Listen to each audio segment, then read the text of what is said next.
When I was in elementary school, the trendy thing to do was to play hand games. There was Miss Mary Mac, Mac, Mac, and lemonade, crunchy ice, beat it once, beat it twice. But there was always one that really seemed to bother me, and that was, I went to a Chinese restaurant to buy a loaf of bread. They asked me what my name was, and this is what I said. My name is Eli, Chick-a-lie. I know karate, punch you in the body. Chinese, Japanese, chapstick, Indian, freeze. Now any psychologist can tell you that your childhood is the most important period for socially accepted behavioral development. And this was my childhood. And this was a childhood of hundreds of kids across the nation. We, as human beings, have the need to compartmentalize everything. We're like little OCD creatures that have to put everything in boxes. And this is a problem. The Cure is a book that illustrates the idea that race is important to maintaining identity, to identifying others, to illustrating the understanding of races as a whole. The main premise of the book is that utopias are bad and humans aren't human if we don't show our creativity to others.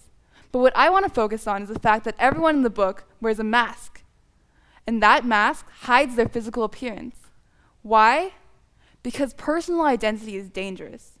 Personal identity stops peace and harmony from occurring, or so they said.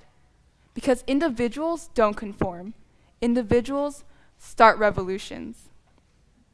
When we accept that our faces, our skin color, our races make up who we are, we become revolutionary too.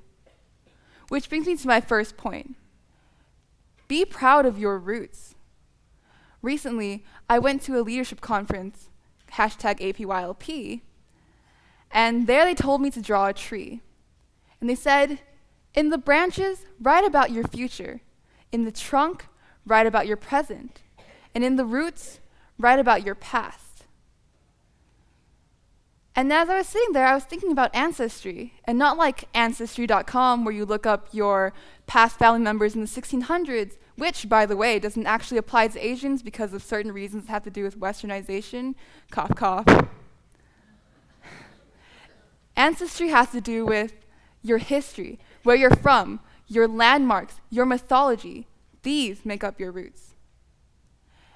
And as I was drawing on my tree that looked kind of like an octopus set on fire, I realized that my last name made up most of that page. That my last name, my race, defined who I was the most. So for those of you who don't read Chinese, this word represents the name of a dynasty in ancient China, which is most well known for Confucianism. Now Confucius, his ideas were mainly about filial piety and family, and as you can see, elevators.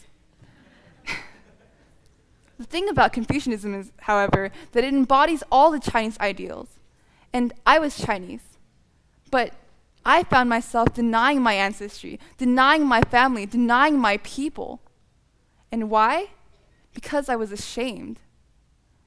I used to go around telling people that I was Chinese, Japanese, and Korean and make them guess in some kind of weird, cruel, try not to be racist game.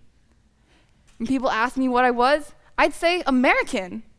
If they asked further, I'd say Asian. Never a specific place, never a specific country, and never with pride. Because of the baggage that comes with who I was, or who I am, and where I'm from. I told a Chinese friend of mine once that I was from Taiwan, and his entire facial expression changed. And I wasn't offended, I was just sad. Because why should this fact, the fact that I'm from a tiny island in South China Sea, define who I am negatively? Why should that cause negative reactions instead of acceptance? I am not defined by a fortune cookie. I am not defined by soy sauce unless I want to be. Which brings me to my second point. Don't stereotype. When you stereotype, you remove the right for someone to decide how their race, how their history defines them. I once had a friend who came up to me and said, "You people eat bamboo? What does you people even mean?" Because yes, we do eat bamboo, But that shouldn't have to be something negative that defines us.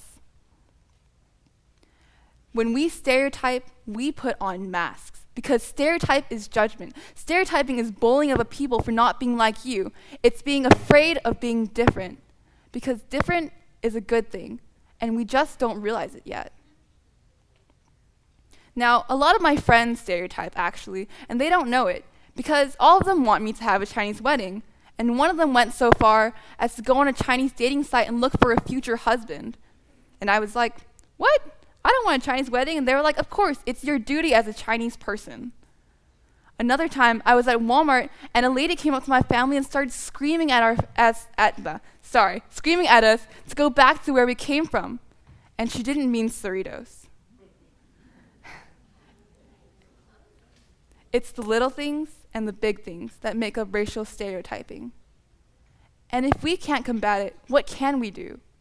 I'll tell you what we can do. We can start something, anything. We can start a spark, an ember, a movement to fight racial stereotyping. According to this infographic, Asians make up 4,000 million of the 7 billion people on this planet. Studies, shown here, reveal that if the world was made of 100 people, 60 of them would be Asian. We clearly have the power to take back what is ours, to take back those stereotypes and make them part of our cultures again. If you're Indian and you've ever had the word curry describe you or something about you, I know some of you guys have, take it back. Make it your own again. Make curry beautiful.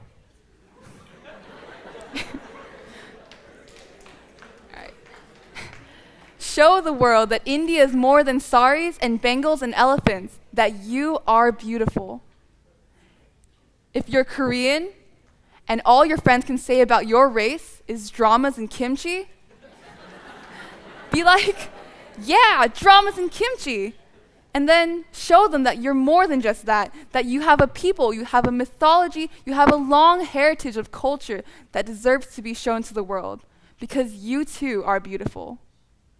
If you're from the Middle East, and all anyone can say about your world is belly dancers and terrorists and deserts, show them that the Middle East is not a single country, that you have your own individual nation with its own individual culture and history, that you too are beautiful.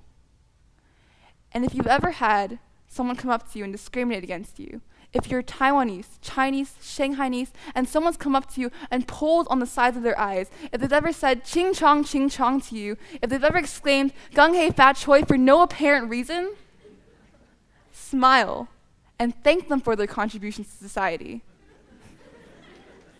And then show them why China has 2,000 years worth of amazing history. Show them that you are part of a race that is older than most others, that you too are beautiful. Filipino, Japanese, Vietnamese, Iranian, we have been scrutinized, compartmentalized for too long without our consent. The next time someone asks you who you are, say not what, but who, because we are a people. We are more than a fan dance, more than a dish, more than an imitation of an otherwise beautiful language. Be the bridge between history and the present. Be the step to a greater world with a little less politically correct statements and a lot more understanding. Be proud. Don't stereotype. Gung hei fat choi. Thank you.